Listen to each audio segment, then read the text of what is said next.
welcome back to Medicine for These Times. I'm here with Jules Evans, and we're laughing because I was saying that I find reading Jules's blog, Ecstatic Integration, his Substack, I find it to be more entertaining than anything you can find on Netflix.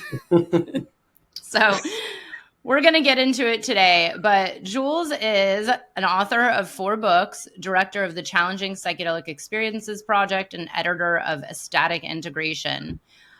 Jules, let's get into your background and your story. You know, I know you've studied philosophy. Clearly, you've experimented with psychedelics and been writing books and talking about this kind of the chaos, the Wild West going on in the psychedelic space. But I'm curious to know, how did you find yourself here? You know, when you were going to school to do philosophy, did you know you'd kind of have this career, this kind of sub-career in the psychedelic industry? No way. Absolutely not. I mean, that was unimaginable in the 90s to have a career in psychedelics. The very short version, Beth, and thank you for having me on the podcast, is I was a teenager in the 90s. My most intense phase of psychedelic experimentation was 14 to 18. So smoking dope, LSD, magic mushrooms, MDMA, going raving, going to great techno clubs, that kind of thing. And fun times, but then less fun times. My friends were being affected badly, some of them by psychedelics, some of them weren't affected badly at all. I had a bad trip when I was 18, bad setting, zero integration, all of that, and ended up developing social anxiety and PTSD, which I had for about, 6 years, untreated. And that was very frightening. And I had, I was acutely aware at that time, the lack of information about what to do in that situation. Went to a therapist who said it was just teenage angst. Went to a psychiatrist who said, you got PTSD and I can heal you with 1 session of EMDR. When that didn't work for me, didn't reply to my emails. Finally, aged, I think it was about 24, I did start to get better thanks to cognitive behavioral therapy, a kind of support group for people who had social anxiety. And then I discovered that it came from stoicism, Stoic philosophy, interviewed the founders of CBT, and the first bit of my writing career was my first book was about ancient Greek philosophies and how they influence cognitive behavioral therapy. And I was a big part of this Stoic scene, organized the first ever Stoic gathering for 2,000 years, all this kind of revival of Stoic philosophy, which I don't know if that's crossed your radar, but it's been quite a big thing in the last kind of 10 years or so. My second book was called The Art of Losing Control. And that was basically saying, look, it's not just about rationality and self-control, which is very much the idea of Stoicism. You can also find healing through these ecstatic experiences where you surrender control, non-rational. So that book was really, the argument was we should be more open to ecstatic experiences. Here are some of the ways people find them, including psychedelics. However, they're not always good for you or for your society. There can be difficult or dangerous ecstatic experience. These are Dionysian experiences. The Greek god of ecstasy was Dionysus, and he was not always a friendly, domesticated god. I mean, there was a danger and risk to these experiences. The third project I worked on, I co-edited a book about spiritual emergencies, which are messy, quasi-psychotic ecstatic experiences. And I co-edited a book about how people have these experiences, what are they like, and how they come through them. So we got 14 people to write their stories, including I wrote a chapter as well. And we asked, what was it like? What do you think caused it? And what helped you get better? So I've always been fascinated in people's stories of these kinds of unusual phenomena. And then, just to bring it up to the present day, in 2021, I write a lot of journalism about all kinds of things as well. And in 2021, I wrote an article saying, there's suddenly a lot of hype and a lot of money going into psychedelics, and there's obviously exciting potential benefits. But why is there so little research on the risks, on the harms, and on what to do if things go wrong? So I started a project myself called the Challenging Psychedelic Experiences Project. In 2022, we raised a bit of funding and we started to produce academic research.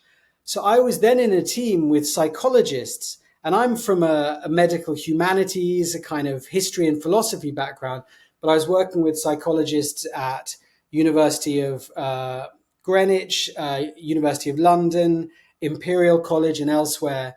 And we have been producing academic papers looking at extended difficulties after psychedelics. Extended could be anything from a day to the entire life. What kinds of difficulties people experience, what are they like, and what helps them to recover. So I suppose I'm very much motivated by remembering what it was like for those 6 years, feeling my mental health get worse after a bad trip, and how frightened I was. And I feel that a lot of that suffering was avoidable if I'd had better information, better resources, better community, and better kind of therapeutic support. So I'm very keen to work with other people to try and improve the safety net for psychedelics, however people are taking them, legally, illegally, psychedelic therapy, self-medication, or just raving. Like, most of those people will have good experiences or neutral experiences, but some will have difficult experiences. How do we support them? Yeah. Wow. Thank you so much for sharing. And I can't wait to get into it because there's so much here I could talk about. But starting with the difficult experiences, it's interesting because I've had this talk with other people about how some of my most difficult experiences have been the best, right? In the end, like the biggest Yeah, breakthroughs and the change and the awareness, but very hard, like and not just hard for the one experience, but sometimes for 6 to 12 months. The integration was highly challenging. yeah, My life fell into pieces and had to, burn to the ground on so many levels. But then, I look back and I'm like, wow, that was the best thing that ever happened. So how do we distinguish what is actually okay versus not okay, and safe versus not safe? And like, have you found a pattern in, is it certain people who have a baseline, kind of what we might call like healthy, normal life, mental health? Or is it that people have, they're already like maybe not resourced or already have some pre-existing condition? Like, how do we distinguish what's actually, quote, good versus bad when it comes to these negative or challenging right. experiences? Well, we don't use the term good or bad, good trip, bad trip. I mean, sometimes I do colloquially, but not in our published literature, because it just depends. And it can depend on the person, whether they experience a symptom as welcome or unwelcome, expected or unexpected. So we use the term just difficulties to try and be as neutral as possible. And you're absolutely right that some people experience challenging trips or extended challenges after trips and still see it as beneficial. Um, the majority of people, even in our studies, say that. Um, but then it's a question of just making sure people are aware of that. That this isn't necessarily 10 years of therapy in a night and then on Monday you're good. This can be an uncovering of issues rather than a rapid resolution of issues, bringing them to the surface and perhaps creating the opportunity to process them. But people aren't always prepared for that. I mean, they might not be even doing this within a kind of the context of healing. They're just with friends or whatever, not expecting it to suddenly bring deep issues to light, suddenly to expose cracks in their ego. And even if they are taking it with a healing intention, it can be really scary. It can be overwhelming.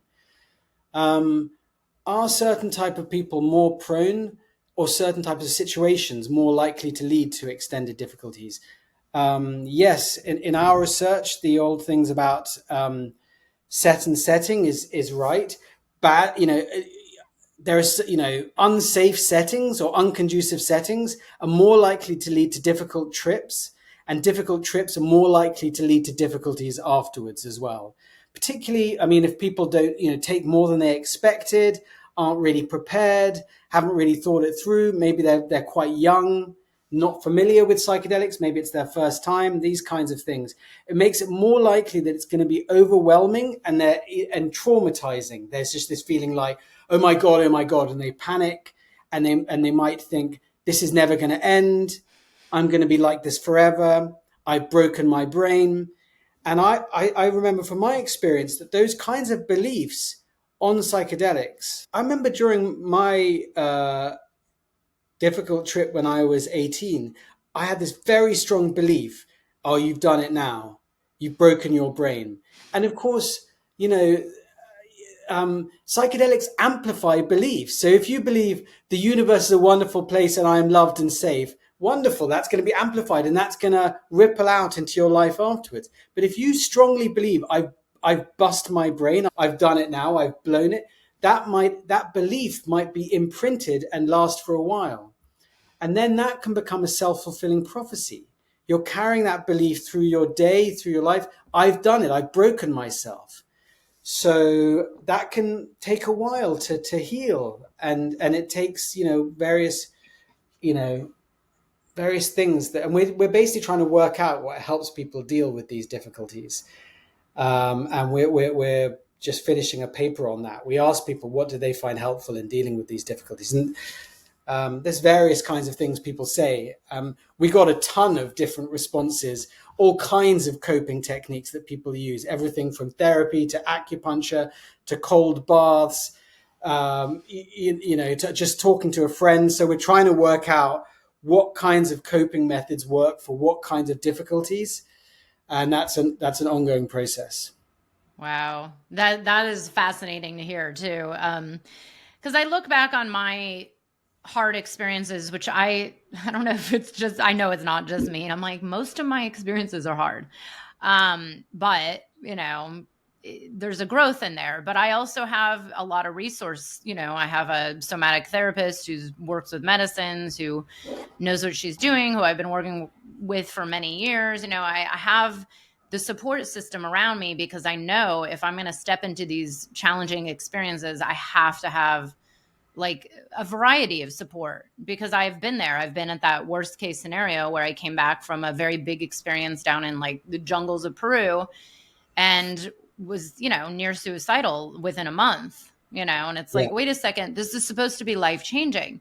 And Yeah. it's interesting because I, like you, especially starting in 2020 when everybody was up in arms, like, wow, psychedelics, so they'll cure your depression, they'll heal your anxiety. These are the wonder drug. Just take Hmm. mushrooms and you'll be fine.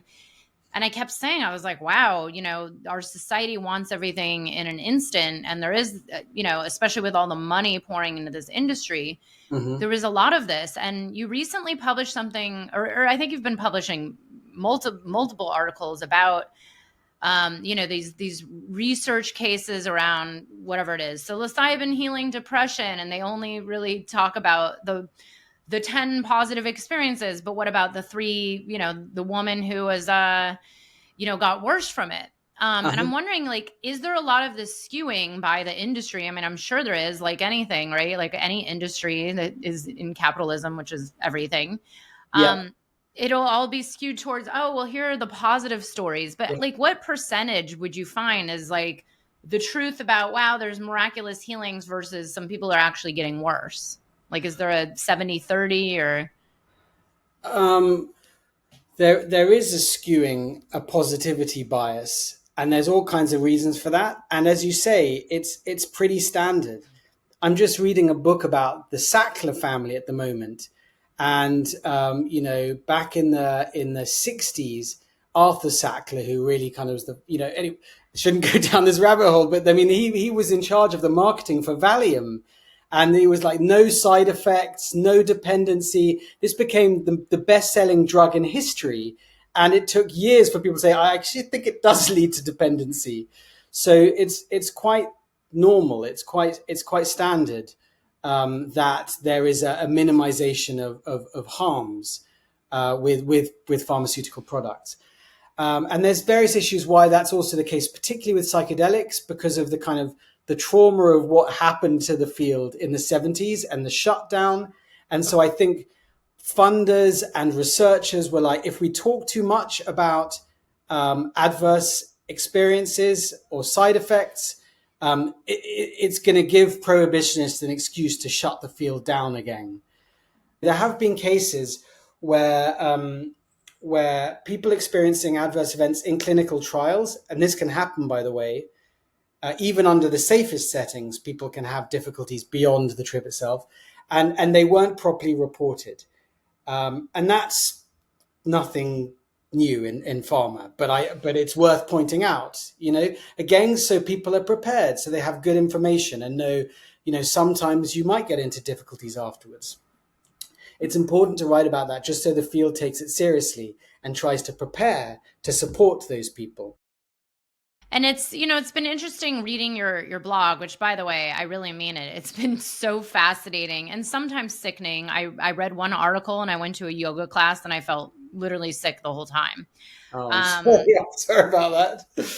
I know, but it's, and it's nothing new. I think it's just reading the details, and also here's where I wonder, because I want to get into some of these stories that have been coming through. Because even as I said to Jules off camera, even me in my position, which is, I'm not holding ceremonies every month or anything, but I have had numerous stories come through over the last few months of abuse, improper facilitators, even with some indigenous tribes that everybody seems to glorify. It's like, let's get real here. It's happening everywhere. It doesn't matter if it's the revered tribe from Brazil or whoever. And these are all firsthand accounts. They're not like through the grapevine. There are people who literally tell the story of what they experienced. And so there's this part of me that's like, oh, why are so many people ruining it for the others? But it's also the human experience, right? Like, there's always been Right. abuse, and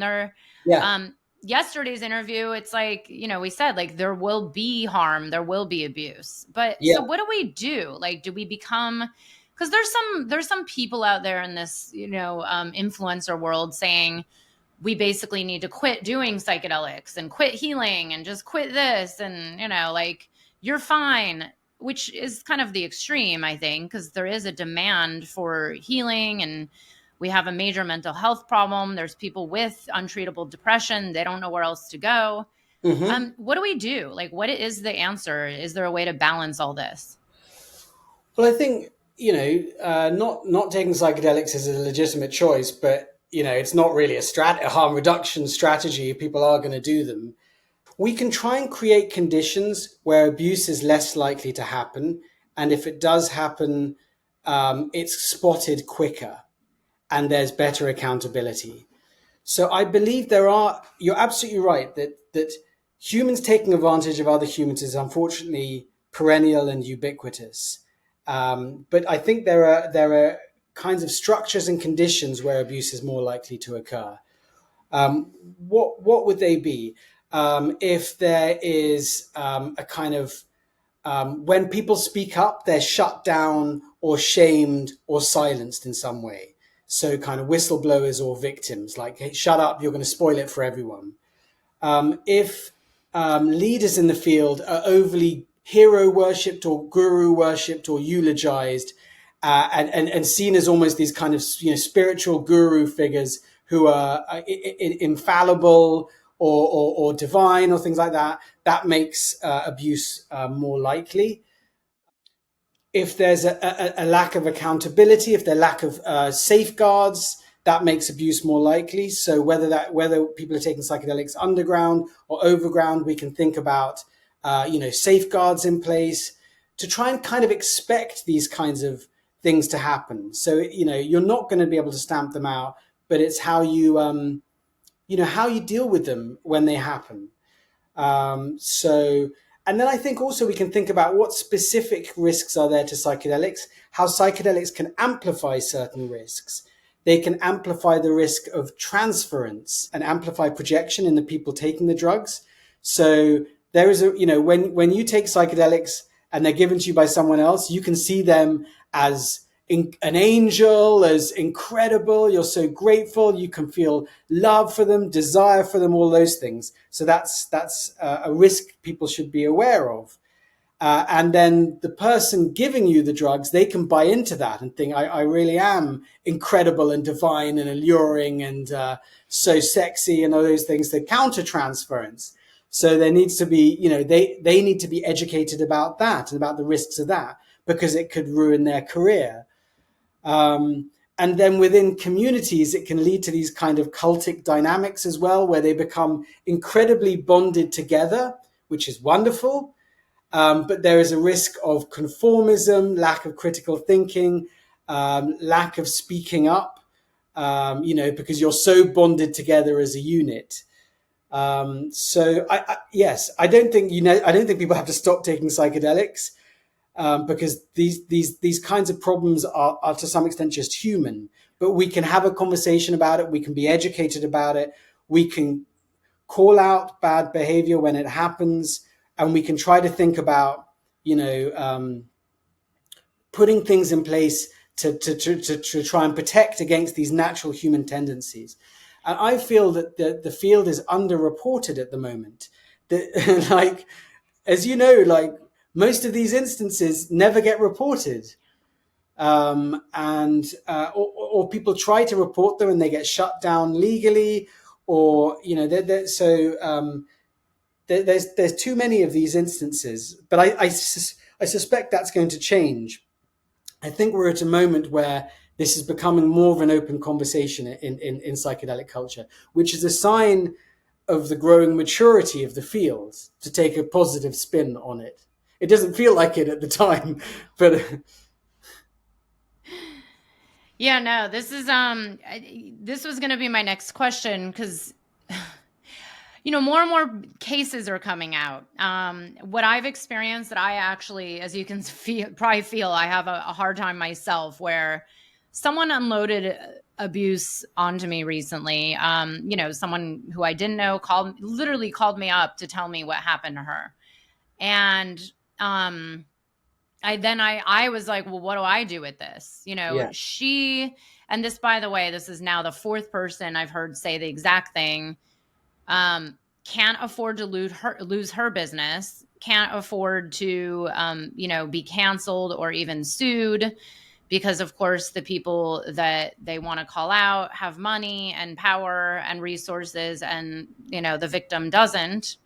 And every case, that's the exact same thing I heard, was like, well, this person might come after me and sue me, and I can't afford that, so I'm just not going to say anything.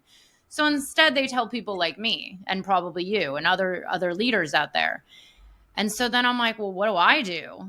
So I've just started talking to some people about, some of these names, but I yeah, was like, wow, where do we go? I mean, it used to be symposia, I guess. I don't even know if they're still around. I kind of, because I didn't like their approach. I thought they were a little right, too aggressive. I don't believe in just canceling everybody. I do believe in having kind of mature, open conversations. But then again, if there's ongoing abuse and multiple cases, and here's the thing, I'm only hearing one side too. So how do I even right. know? And it's been really weird. So what do we like? What is the solution? You mentioned the Shine project. What is it again? I know Shine I've heard of Collective. them. Shine Collective. Yeah, the Shine Collective started. It grew out of a group called the Psychedelic Survivors Group. It's a support group, online support group for victims of psychedelic abuse. It's now run by Erica Siegel. It's growing, and I think that's probably a good place. Though you can imagine it's hard. It's hard work as well. Erica's now hearing all these stories and holding that. Um, I guess people who've gone through that, they have various. We need to work out as a field what are the steps, what are the possible options for people who feel like they've been wronged and harmed and perhaps abused. And there are various things they can do. They can try to mediate with that person, and that sometimes is sufficient. They have an agreement, and the person, they feel like the person recognizes, okay, I messed up here. Uh, I'm sorry. They can, if they're licensed, they can make a complaint to their license board. And that's happened. I mean, that's what happened with people like Francoise Bozat. And sometimes people lose their licenses, but they still kind of continue operating in the underground. They can go to journalists. Oh, they can do anonymous denunciations. So I just wrote a story about a Gestalt, psychedelic Gestalt school in Colombia, and 21 students and staff came forward with these anonymous testimonies, and the person resigned, and so that's a kind of, but oh, I suppose you could criticize that and say, yeah, but why don't they just go to the authorities? But in Colombia, they might think, well, am I going to win this? It's it's the how reliable is the legal system? Anyway, that is another option. They can go to a journalist, and there are now, thank God, a few journalists that report on these kinds of cases, particularly if it's a big newspaper like that school in Colombia was written about in El País, which is the second biggest. I was investigating it as well, and I was extremely relieved when El País published their report. I was like, great, they have much more resources than me. So you're beginning to see some of these big papers cover these kinds of cases, like New York Times, Washington Post, Business Insider, and so on. And or you can go to report them to the police or bring a civil case. So there's East Institute in Georgia, in Atlanta. Three clients of the founder brought a civil case against him, saying that he sexually assaulted them, which he denies. So that's one option. Or criminal case. I reported about um, a, David Harder, who is a leading figure in the Canadian psychedelic industry, and a woman reported him to the police for sexual assault. And there's an ongoing trial there. Again, he denies it. So there are these kinds of options, a range of options, all the way from having a conversation to reporting them to the police. Wow. Yeah. And that's where, I would like to, the people that have called me, I've encouraged them to take some of these routes, at least anonymously, because everybody has this fear of losing their own livelihood or their own name or their own reputation. Yeah. Because, let's face it, it is just an accusation. And, as you just said, a lot of these people deny it and there's no Yeah. proof. And then it's illegal. It's not regulated. It's underground. I mean, the Yeah. one that I recently heard was like, guy in New York who facilitates underground MDMA, who's been doing it, many years that I know, poured a bath and like jumped into the bathtub with the woman, and and supposedly he does this with other people, and then it's like, well, how do you prove any of this? Yeah. It's not Yeah. it's in his own space. It's not an office. It's not legal. There's no I mean, who knows? There's probably nothing signed. Yeah. Yes, so you're in this person's space taking drugs with them. They're not a licensed therapist. I think this is one of the risks of the underground, and there is so many incredible practitioners who've learned so much over decades, but it is a risk. They're not licensed. They can't lose their license, and you're both doing a kind of an illegal substance. And I've come across people who've been sexually assaulted in underground contexts, and they don't want to go to the police because it would affect their career. They're worried about losing their own, license or so on. So I am, for that reason. But of course, there are also cases of abuse by licensed professionals. In the UK, Dr. Ben Sessa, who's a leading figure in the field, just lost his license for having sex with a vulnerable patient. But at least he lost his license. But I think whilst bad actors can continue operating in the underground for a lot longer. By the way, that I just mentioned that case came up yesterday, and I was like, how I can't even fathom someone throwing away their entire career, especially like a very long and healthy career, for one one person who, unfortunately, the way that ended was just terrible. But I can't even understand the psyche. Like, what is it? I mean, it's the human ego and the human desire is so strong. I mean, Yeah, I can't wrap my head around this at all. But I've now seen this happen. I mean, I know people firsthand, and actually, it's my own ex-partner who is a therapist ended up with one of his clients. Granted, they're together, so it's okay, but yeah, technically it's not okay, according to the code of yeah, ethics. yeah. But it's like, why? Like, what do you I mean, what do you, other than like the ego, I mean, what do you think is Hmm. at the root of all of this? Well, it's transference and countertransference. A vulnerable person is projecting onto you and looking on you adoringly as their savior, and that can be intoxicating, and that can be a turn on. So it's countertransference, and that can lead to a funny dynamic. I mean, it really can, a very intense, charged interaction, and the patient can be like, oh, I'm in love with this person, this is incredible, and the healer can be like, oh, I'm in love with this person, and so on, and they're kind of mutually projecting and so on, and that's why.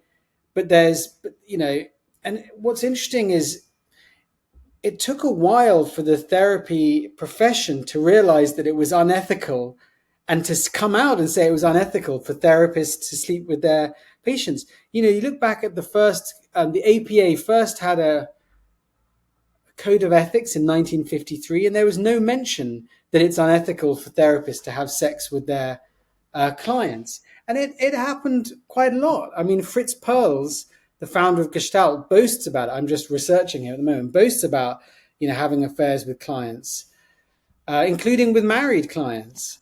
So there wasn't an understanding, of the power imbalance. Yeah. That you're taking advantage of someone, you're there to heal. There was a sense instead, well, you do you, I do me, we're both adults. So it was only really in the 80s and 90s in American therapy that there was an understanding this is not okay. And that was part of the rise of feminism and just more empowered women feeling empowered to speak up and say, my therapist or my psychiatrist, um, started a relationship with me, and this, and I feel taken advantage of and abused by this. So it's quite recent, and in some traditions, there's still not an understanding. Don't have sex with your clients. I mean, I'm writing about. Sorry, not to pick on Gestalt, but I'm writing about Gestalt in Spain and Latin America, and it still happens quite often there that therapists have uh, relationships with clients. My God. By the way, that the initial article that made me sick was the one about the training program that involved the guy down in Colombia with that abuse. And I Mm-hmm. was like, because Mm-hmm. I had actually heard about that program when it came out. Mm-hmm. And someone I knew, I don't, I should follow up and see if he ended up taking it. That was the one Mm-hmm. he was going to take. And I'm like, whoa, this is long and expensive, but it sounds really cool. Like, you get to Uh-huh. go travel and be with, like, Yeah. elders and people who've been doing this. And I thought it was the real deal. And then you read about this and it's like, ugh, so disappointing. But here's where I want to play devil's advocate. And I actually Mm. mentioned this to Dr. Cohen yesterday. Last year, I wrote one post on Facebook saying, hey, how long before a therapist can go out and date their client? Like, Mm-hmm. just curious. Because I actually was like, wait, what is the code of ethics? Because I knew Mm-hmm. about some, but I know there's others depending on the license. And then a lot of therapists are unlicensed, if they're, let's say, a various kind of somatic Yeah. therapist. Yeah. Like, my former partner was a non-licensed therapist. And I posted this on Facebook, and I'll actually send you the screenshot. It's amazing. It Mm-hmm. got like 300, 400 comments, and everywhere from like, never should any therapist ever date a client, even if it's 25 years later, to then, the sex positive polyamory burner community that I'm friends with or, interconnected to. they're like, well, it's two consenting adults. What's the problem? And and then there were, of course, many things in between. Mm, But this is where, and even with the regulation of, licensing and regulated mm-hmm, psychedelic therapists and people who've been, quote, properly trained in transference and countertransference, mm-hmm, um, you know, there's a few things. Like, number one, hundreds of years ago, there was no such thing as licensing or mm-hmm, regulations. It was just, okay, maybe you take mushrooms in your community in Mexico or mm-hmm, wherever. Then there's this notion of like, well, people need healing, and let's see, legal psychedelic therapy is $1,500 and up, maybe $3,000 for a session. mm-hmm, I don't know, if you're poor and you're suffering and you don't know where else to go, and the local dude down the street will serve you mushrooms, and mm-hmm, there's literally no container, and it's maybe not safe, but then maybe you have a healing experience, and now you're on the path to being free from your depression. I mean, how do we know it's really right or wrong? I mean, there's always going to be abuse, and there always was, and there probably always will. I think what you're doing and what we're doing here is the mm. best we can do, is education and then peer accountability.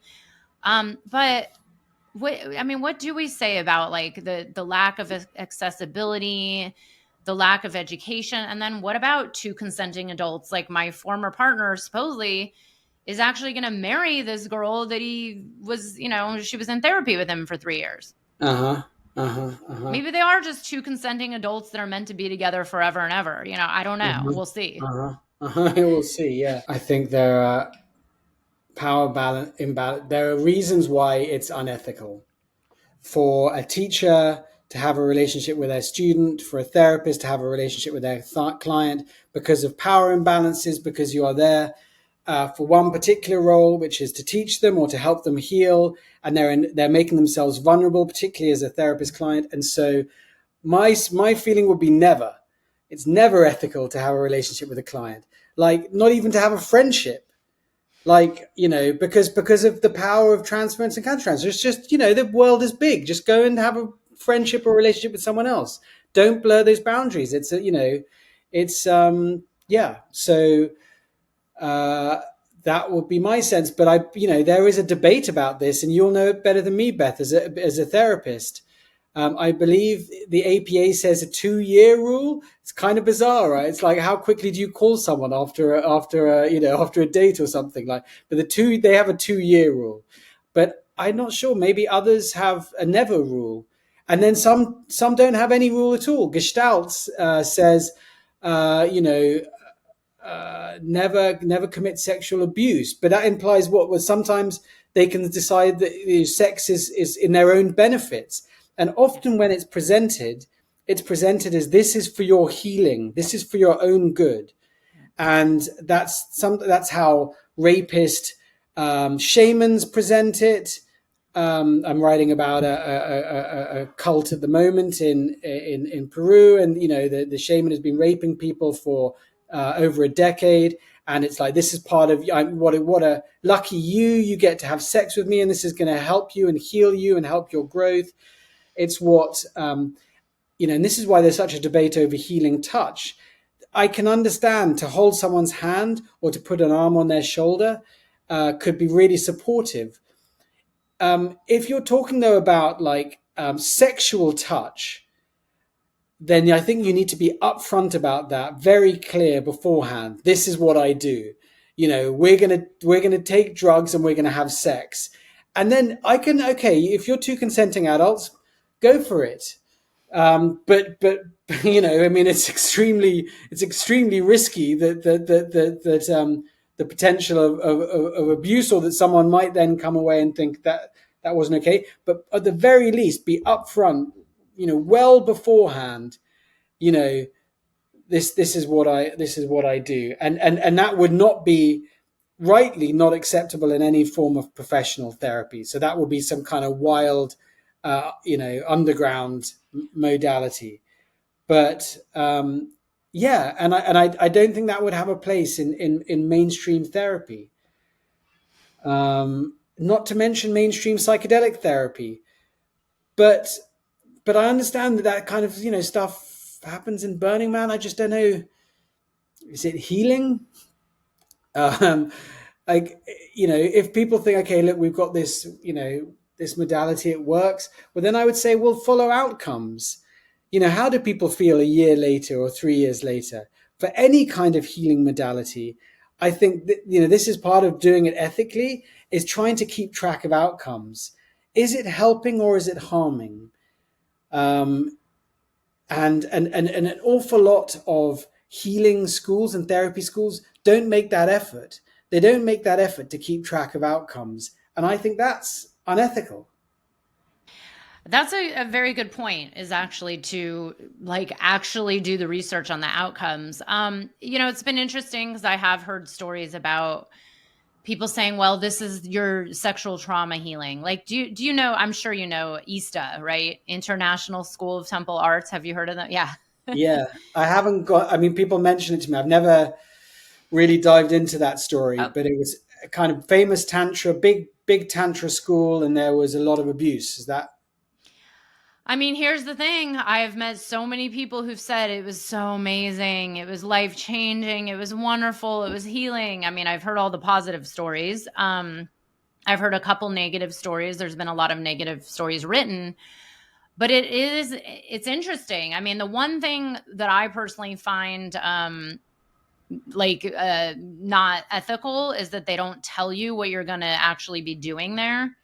I do know what they do there because I've had a friend disclose pretty much everything that goes on there. And because I personally almost signed up for one of these based on hearing how great it was, but they don't tell you what you do. And when you get there, then you find out what you do. And when I heard what they really do, I was like, wow, I don't know how I would have felt had I Okay. known, like not known that and shown up there. I probably would Well, have that's not left. Like, I don't okay. think I'd be comfortable. Well, I'm writing about a famous course called Seekers After Truth that Claudio Naranjo ran since the 70s. And there were 5 levels and they're intense retreats. And it involved a lot of psychedelics and a lot of nudity and a lot of erotic exercises. And this is the tradition that informed the Awe School that I wrote about in Colombia, by the way.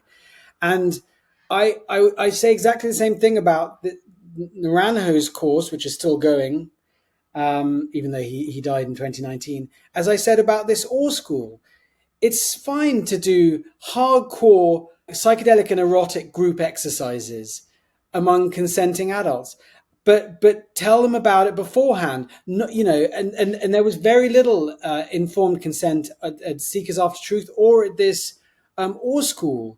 Like tell them, so people were turning up at their intensive retreat and something like, whoa, we're you're kind of pairing off and doing erotic touching, and they're kind, we weren't told about this, or nudity, or so just be upfront about it, and Yeah. be upfront about the risks as well. I mean, for example, Landmark Education, they do these intense kind of weekend I've done courses. all of them. A lot of Yeah. people love it, really love it, but there is a small percentage who have very adverse reactions because it's so intense. And they should tell people this is not for everyone. There is a small potential percentage who have adverse reactions. This is probably not if you have a serious, history of trauma. This is more risk. But they only tell you that when you're already there, and there's less likely, and so informed consent. Why not? Why It's the simple. secrecy? That's culty. Like, just be clear. Okay, on this course, it'll involve nudity, it'll involve erotic exercises with people you don't know, it will involve psychedelics. Are you up for that? If you are, great. Here we go.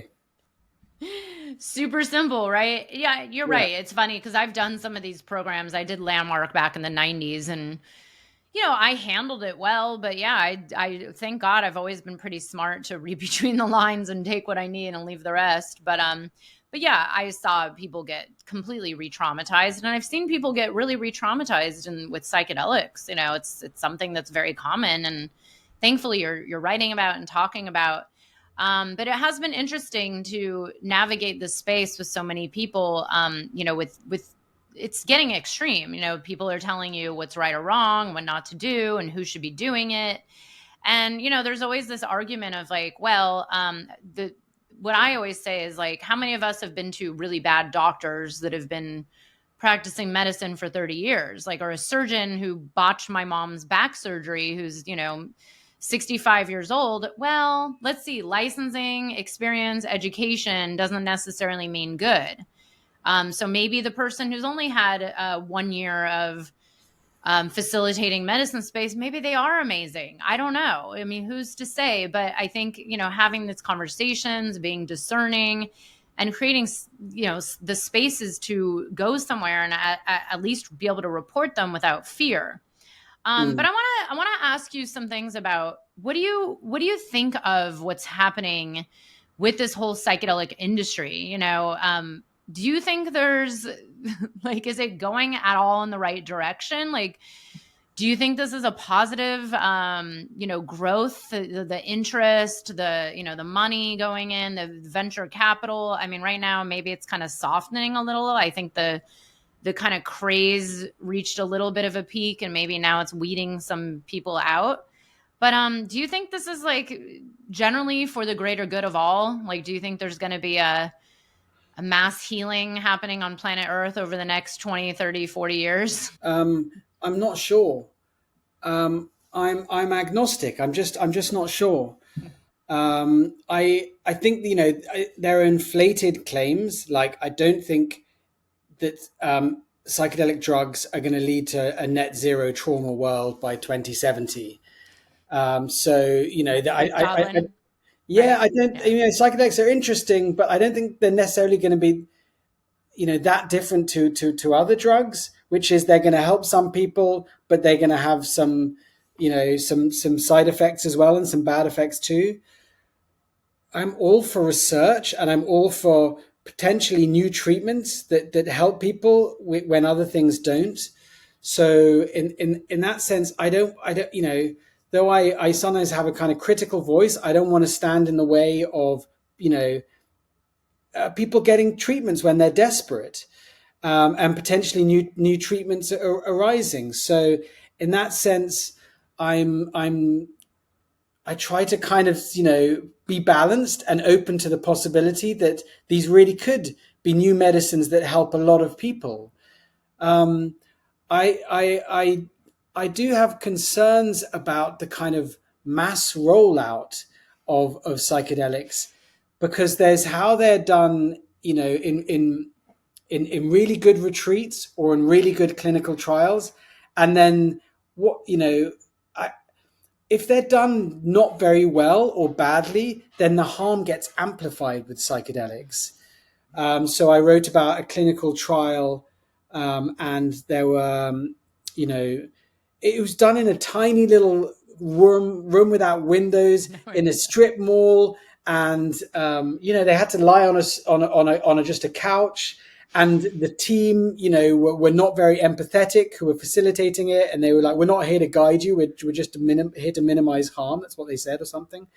There was no real follow up afterwards, and two participants out of about 25 or something got seriously harmed, for years, and one of them is now trying to apply to the assisted suicide program in Canada. I worry about substandard psychedelic care, because that's worse than no psychedelic care, because you're going to amplify harm, make people worse. Um, and then, I mean, then there are other issues as well, like where I just don't know, like where I'm just agnostic. Like, I don't know if you come across people who like I don't exactly know what psychedelics do. I don't know whether there is spirit realms, whether they open us to spirit realms in ways that are healing or possibly harmful. Like, I don't know. And I'm not sure anyone knows. That's certainly what indigenous traditions believe. And if that's the case, that's how do you prepare people for that? So that's but I try to be pragmatic and think, okay, if these are being rolled out, then how do we build a good safety net to minimize harm? So that's I assume that the psychedelic industry is going to grow and become normalized, and so I try to think, if that's the case, then how do we develop a good safety net? Yeah, and that's key. I mean, who knows? You know, it's one of those things like we don't know the future. We don't know what's real, what's not real. And Yeah. yeah, you know, keeping people educated and safe. Last two questions for you because I know you have Hmm. to run. Mm. Do you still do psychedelics once in a while? I last did them a few years ago at an ayahuasca retreat in Peru, and so that was when I was writing The Art of Losing Control. It was just afterwards, and I was exploring every kind of ecstatic practice. Like, it was a very, ecstatic orientated phase of my life. I'm in a slightly different phase now. Um, and I think I am one of the personality types that's more prone to have difficult experiences, like trauma history, um, loved one, with mental health diagnosis, mental illness diagnosis. So I have to be particularly careful. And probably the next time I try an ecstatic practice, I probably will be more like a holotropic breathwork type thing. Um, so I am fascinated by that world still, but I realize I personally have to be a little cautious with them. Oh, that's good. Good. And then tell us, what do you have coming up? You know, what's in the works for you? I know you have your blog, your Substack, you're teaching here and there. Yeah, what's coming up for you in the next 6 to 12 months? I'm curious.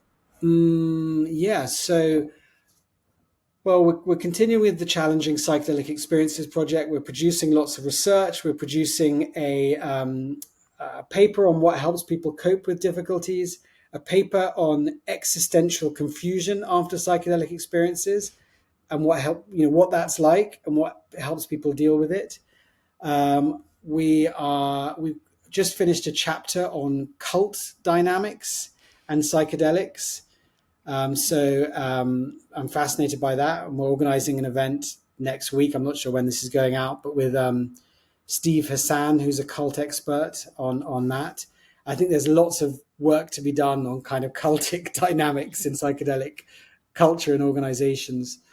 Um, and then I'm trying to begin to work with training programs to try and educate uh, and work with therapists and psychiatrists within psychedelic culture and outside of psychedelic culture about the kinds of difficulties people sometimes experience and what helps them to deal with those difficulties.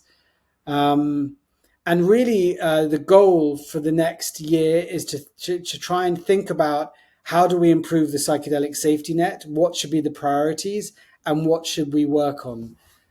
So whether that be online support groups, training, public education. So that's really the priority for the next 12 months. Good. And I'm so glad you're getting involved with the training. And I think, you know, speak up more. It's fascinating what you're writing about. It's kind of sickening at some points, but I think, you know, the more we tell these stories, the more awareness that people can have and start to make good decisions or maybe not good decisions and just be informed. So thank you so much for the work that you're doing. I can't wait. I actually was like, you know, Jules should turn one of these into a Netflix series. Yeah, yeah. I mean, you need really good footage. Then you basically I know. need a cult that records everything. That one, I watched that one. It was so bad. My friend was like, "You have to watch this." It was just so bad, but so interesting. Mm. So I'll be on the lookout for the cult dynamics information, and we'll have to bring you back and dive deeper into some more of the psychedelic Wild West that's out there. But thank you so much for the work you're doing. We're gonna have the link to your Substack and all that's upcoming. And yeah, please stay in touch if anything else you want me to share out there in the world so people can learn. Thank you very much, Beth. Nice to see you. Thank you so much. Thanks for your time.